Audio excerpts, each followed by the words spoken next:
Kami pong lahat sa minority ay iniisa-isa na. Kaninang umaga, pagbukas ko ng aking social media, nakalagay doon, kakasuhan na raw ako.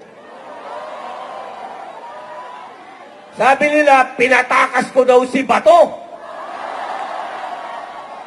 Ano yung kakaso nyo sa akin? Obstruction of justice daw. Napanood nyo ba yung CCTV?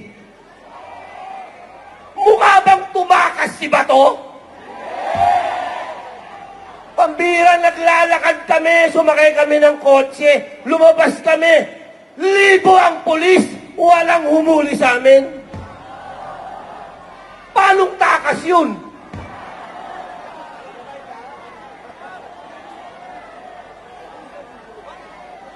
Ang tawag doon, lokohan!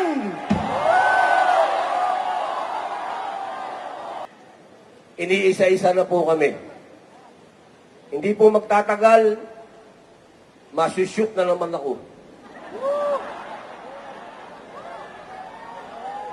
Ang katanungan na lang ngayon, kung ako bo'y isushoot dito o ipadadala ako sa Hague. Kasi yung kaso ko, obstruction of justice, na ang warrant of arrest galing sa ICC eh. Dayuhan eh. Wala naman akong obstruction of justice dito. Foreigner pare ang kaso ko, foreign. Ako po ay nakikiisa sa inyo. We are one! We are one! We are one! Sigurado ako, yung mga basher ko, sasabihin yan, hindi naman yan naiintindihan yung we are one. Alam niyo po, wala pa po akong nakilalang isang disenteng tao na katulad ni Caro Dante Marcoleta. Yan ho ang isang senador na napaka-humble. Hindi kailanman ipinagyabang na siya ay abogado. Marami kaming kasama, abogado! Abogado! Abogado!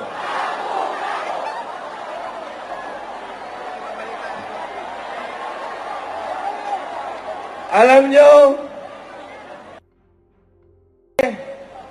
Assalamualaikum, sister.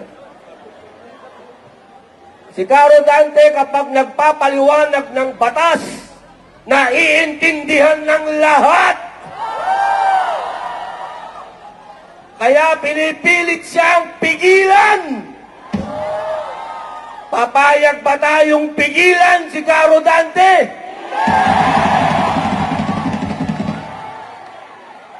Kami pong lahat sa minority ay iniisa-isa na. Kaninang umaga, pagbukas ko ng aking social media, nakalagay doon, kakasuhan na raw ako. Sabi nila, pinatakas ko daw si Bato. Naniniwala ba kayong tapos ang warrant of arrest galing dayuhan? Pambihira. Akala ko ba malaya tayo?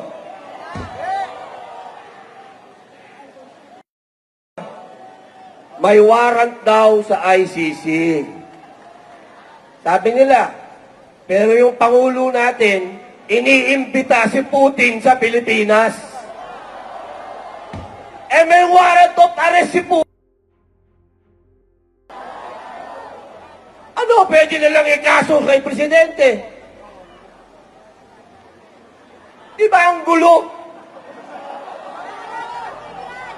Ang gulo nyo!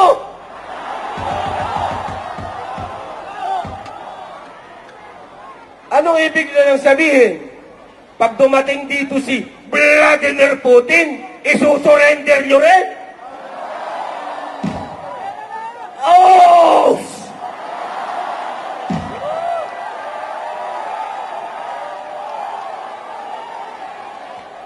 Pilipino lang ang kaya nyong isurrender! Ano yung kakaso nyo sa akin? Obstruction of justice daw. Napanood nyo ba yung CCTV? Mukha bang tumakas si Bato? Pambira, naglalakad kami, sumakay kami ng kotse, lumabas kami. Libo ang pulis, walang humuli sa amin. Paanong takas yun?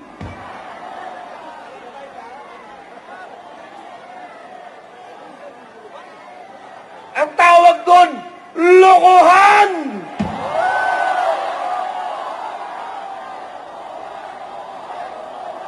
Lokohan! Lokohan!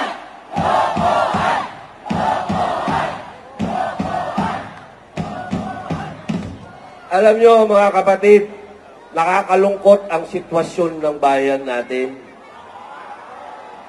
Kaya ang buong sambayanang Pilipino ay nagpapasalamat sa Iglesia ni Cristo sapagkat hindi kayo nakakalimot sa pagmamahal nyo sa bayan.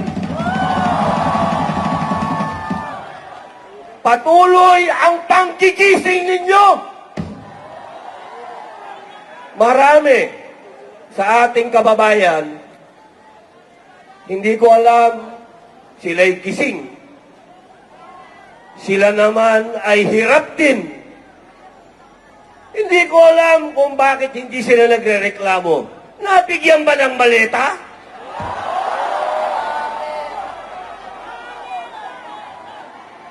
Ang dami nating mga politiko na dati ay matatapang. Matatapang sila. Pero nakalimutan nila to. Nasaan na to? Nasaan? Ah!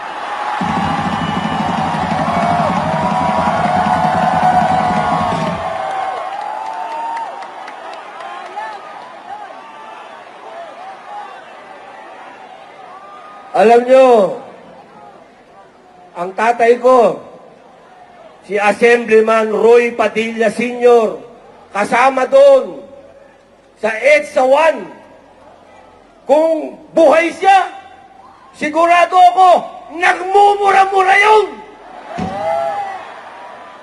Bawal magmura dito kasi baka matadyakan ako palabas. Pero sigurado ako, masamang loob ng tatay ko. Dahil ibinigay niya ang buhay niya sa bayan. Ang tatay ko po'y binaril. Ang tatay ko po'y nagsakripisyo ng buhay para sa bayan. Kung makikita niya ngayon ang nangyayari sa bayan natin, na nagtutulog-tulugan yung mga politiko na dapat ay tumitindig, baka lumuluha na nagdugo yung tatay ko ngayon. Kaming mga anak niya na nawalan ng tatay dahil sa pagmamahal niya sa bayan niya. Ngayon, gusto kong tanungin yung tatay ko, tama ba yung ginawa mo, pa? Iniwan mo kami ng dahil sa bayan at yung mga kasama mo na mga nakaupo ngayon, iniwan tayo sa ere.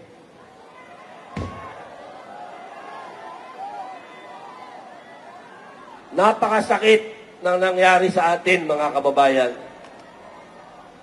Mabuti na lamang, nandiyan kayo, INC.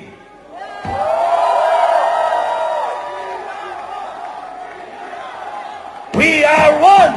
We are one! We are one! We are one! We are one!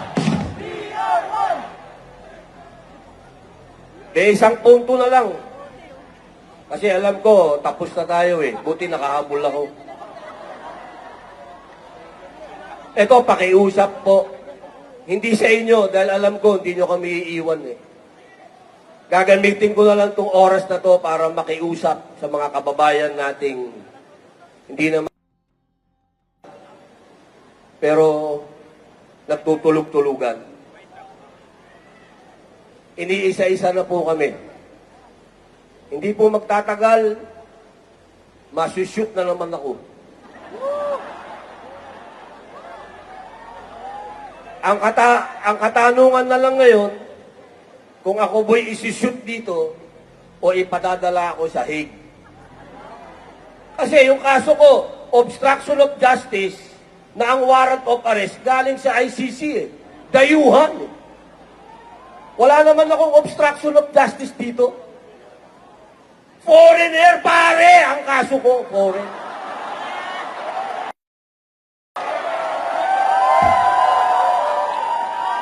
Isang malaking karangalan na rin. At least, di ba? Nandito tayo sa liwasang Bonifacio.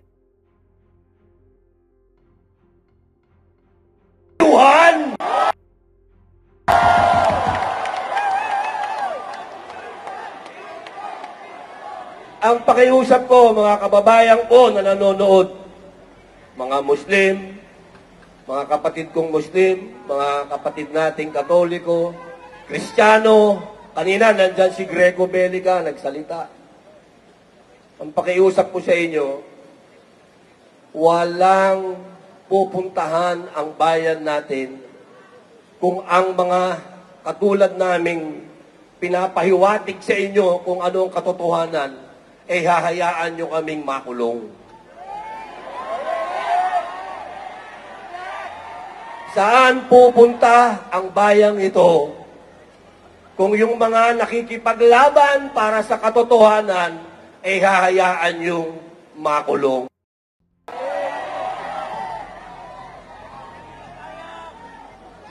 Paano na ang bayang ito?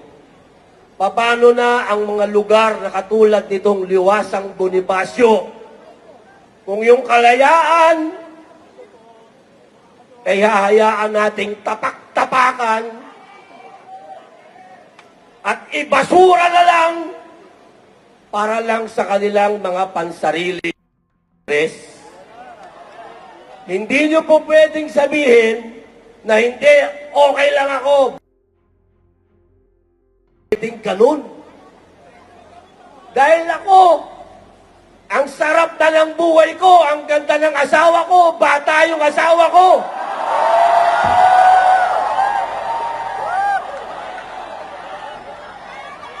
Pwede naman akong mag-artista, ang daming leading lady. Pero nagtitis ako para sa inyo.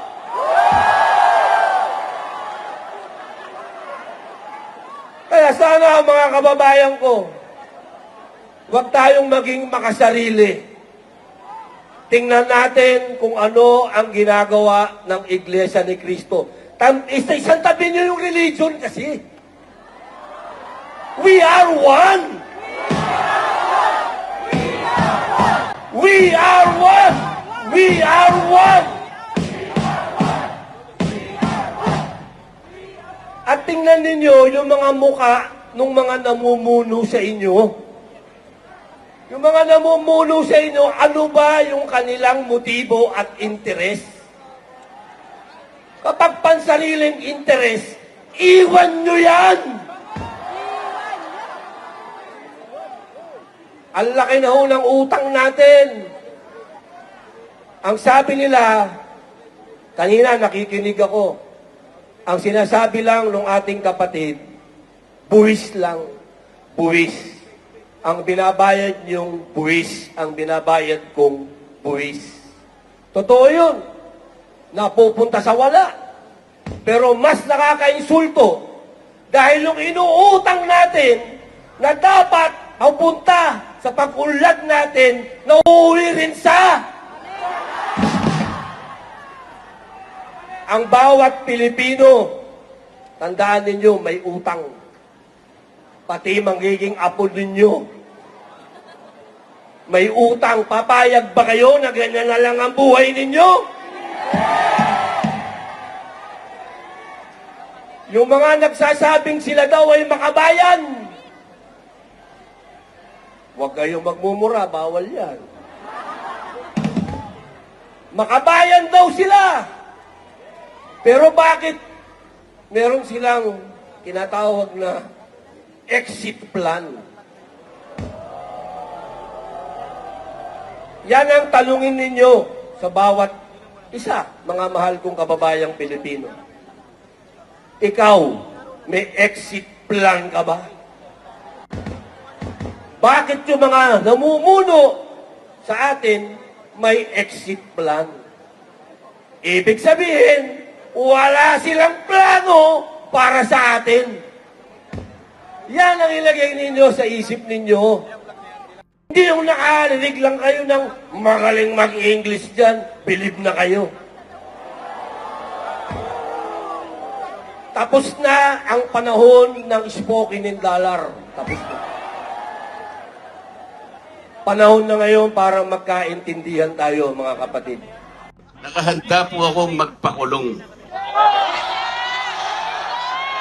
Kung kinakailangan maaresto po ako, wala pong problema. Kung ito po ang kabayarang hinihingi para ipagtanggol ko ang katarungan at ang pambansang kagalingan at ang interes ng mamamayang Pilipino,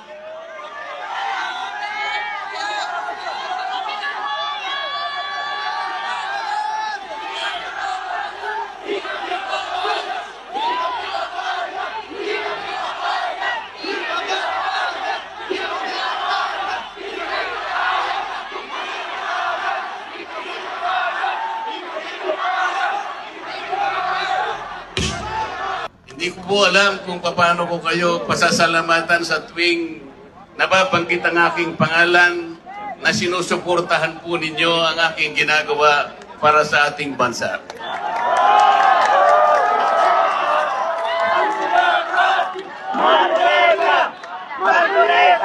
Pangalawang araw na po ito, ngunit hindi ko nakikita sa mukha ninyo ang kapaguran. Hindi ko po alam kung paano ako magpapasalamat sa inyo. Kung magagawa ko lang, napuntahan ko kayong isa-isa para yakapin ko kayo. Gagawin ko po.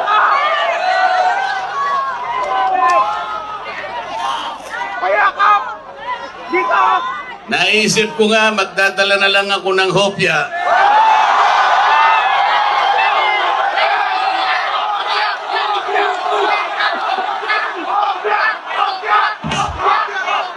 Pero nung makita ko po na napakarami ninyo, kahit 30 pabrika ng hopya, hindi magkakasa sa inyo.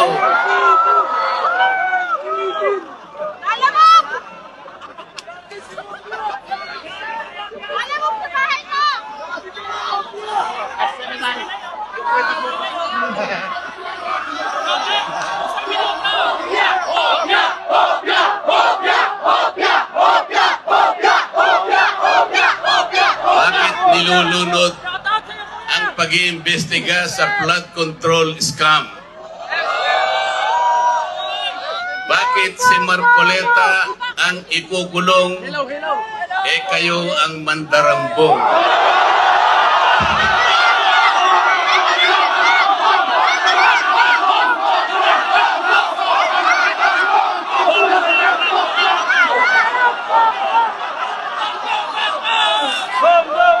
Meron po akong babasahin sa inyo. Alam nyo na po ito, pero kailangan pong alam po uli sa inyo para maitatak po sa ating puso. Ang babasahin ko po sa inyo ay yung pambungad o yung preambulo ng ating saligang batas. Ito po ang kauna-unahan, ito ang pambungad, ito yung panimula. Kung tawagin natin sa English ay preamble. Ito po ang sama-samang isinulat ng bawat isang Pilipino noong ang ating saligang batas ay ating pinagtibay. Babasahin ko po. Kami, ang nagapangyayaring sambayanang Pilipino, Tigil po. na humihingi ng tulong sa makapangyarihang Diyos upang bumuo ng isang makatarungan at makataong lipunan at magtatag ng isang pamahalaan nakakatawan sa aming mga mithiin at mga lunggatiin. Magtataguyod ng kabutihan sa bawat isa, mangangalaga at magpapaunlad ng aming kamanahan at titiyak para sa aming sarili at sa angkanang susunod ng mga biyaya ng kalayaan at demokrasya sa ilalim ng pananaig ng batas at ng pamahalaang puspos ng katotohanan, katarungan, kalayaan, pag-ibig, pagkakapantay-pantay at kapayapaan ay naglalagda at naghahayag ng konstitusyong ito. Mga kababayan, ito po ang batayan kung bakit nandito tayo ngayon. Nais nating ipaalala sa pamahalaan ang ating mga layunin, ang ating mga adhikain, ang ating mga pangarap para sa ating sarili at sa susunod na saling lahi, at ang ating pangarap sa ating pinakamamahal na bansa. Ito po ang aking paninindigan at alam ko ito ang ating pinagkaisang paninindigan ngayong gabi.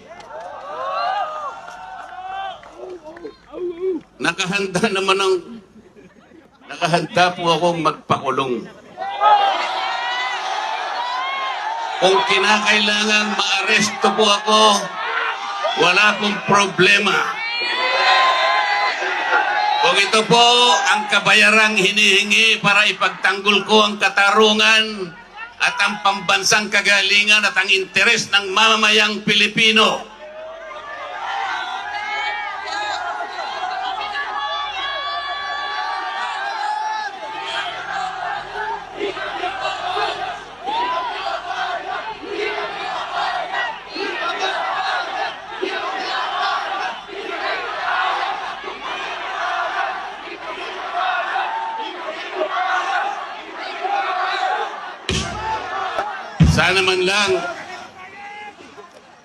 sana man lang may ninakaw ako. Sana man lang kasama ko sa mga mandarambong. Mga nabanggit na yung mga pangalan nila. Ang isa ay si Martin Romualdez. Ang pinagdalhan ng mali at ang pera.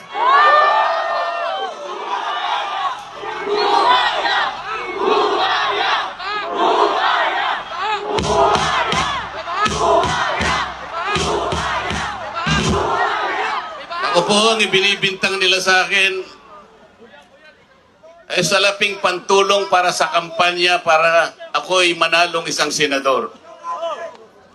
Mga kaibigan po na pribado at sarili lang pera ang kanilang itinulong sa akin, baka sakaling manalo nga po ako at nanalo nga po.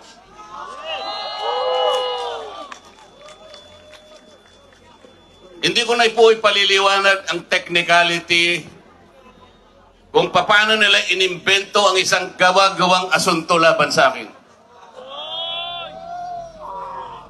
Tingnan po ninyo kung sino pa yung nagtatanggol at tumutulong para sa ganon, matukoy natin kung sino ang may kagagawan ng pinakamalawak, pinakagarapal na pandarambong sa kabambayan.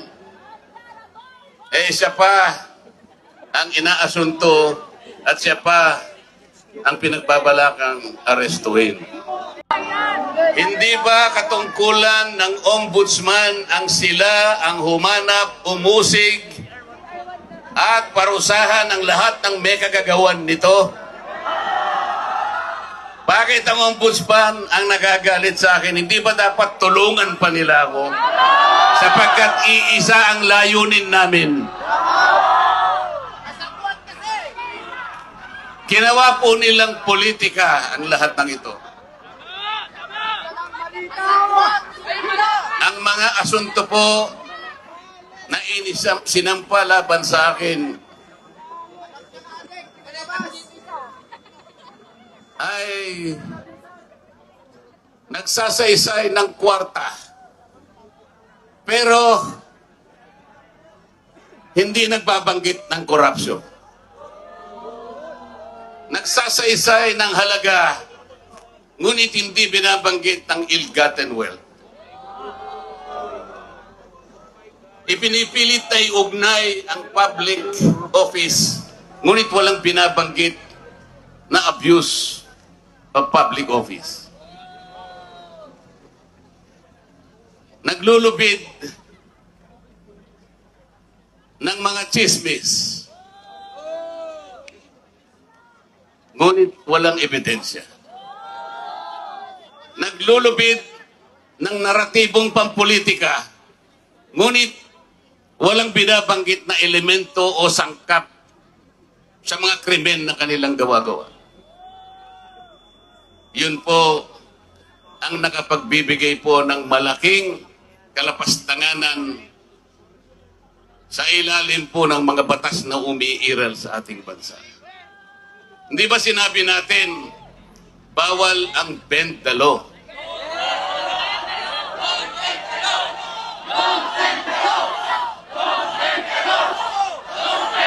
Ayun. Don't bend the law.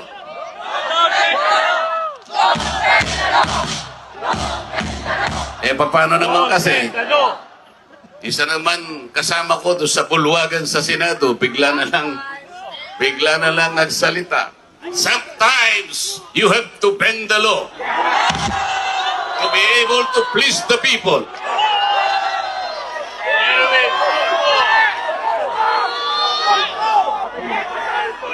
Sumagot naman yung kausap. Sumagot yung kausap. Tinanong kasi siya kung tama yung sinasabi.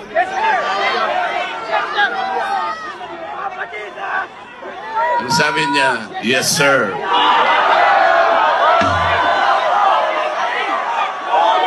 Mga kababayan, uulitin ko po ang aking pagsaludo sa inyo.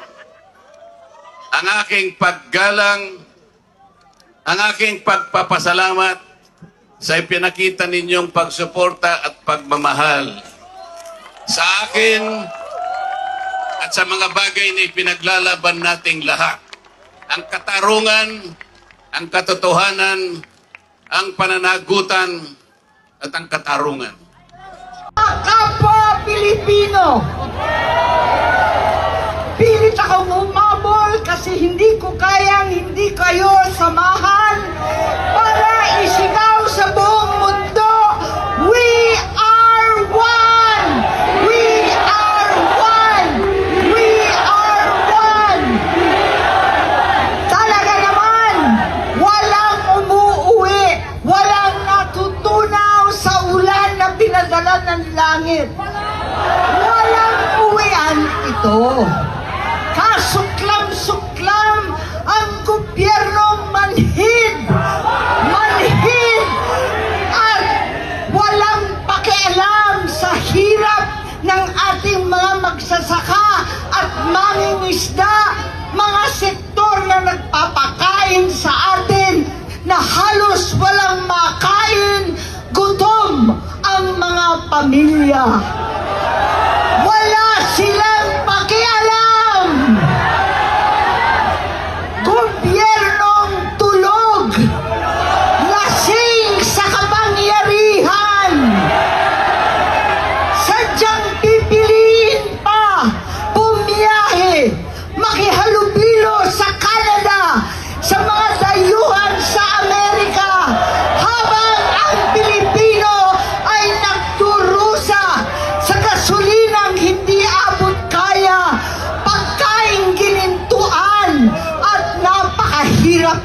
buhay. Wala silang pakialam.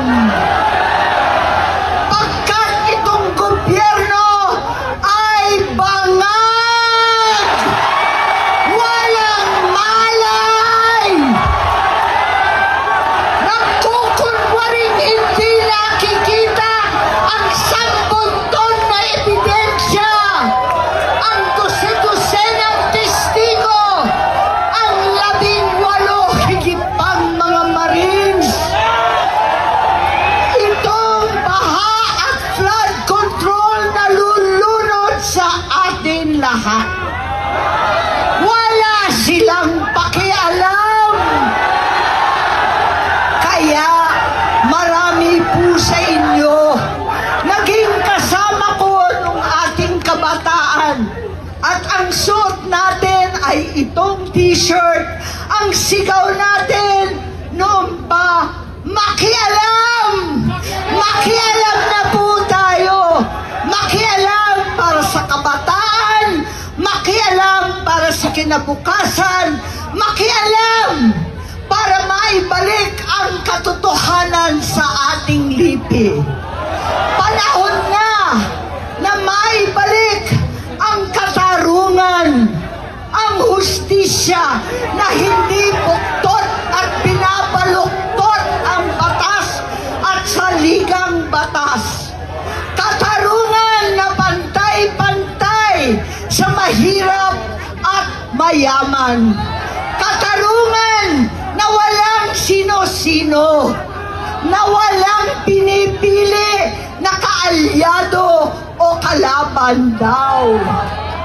Katarungan na naiiba ngayon para sa senador at sa mga pinsang buo. Katarungan para sa lahat ng Pilipino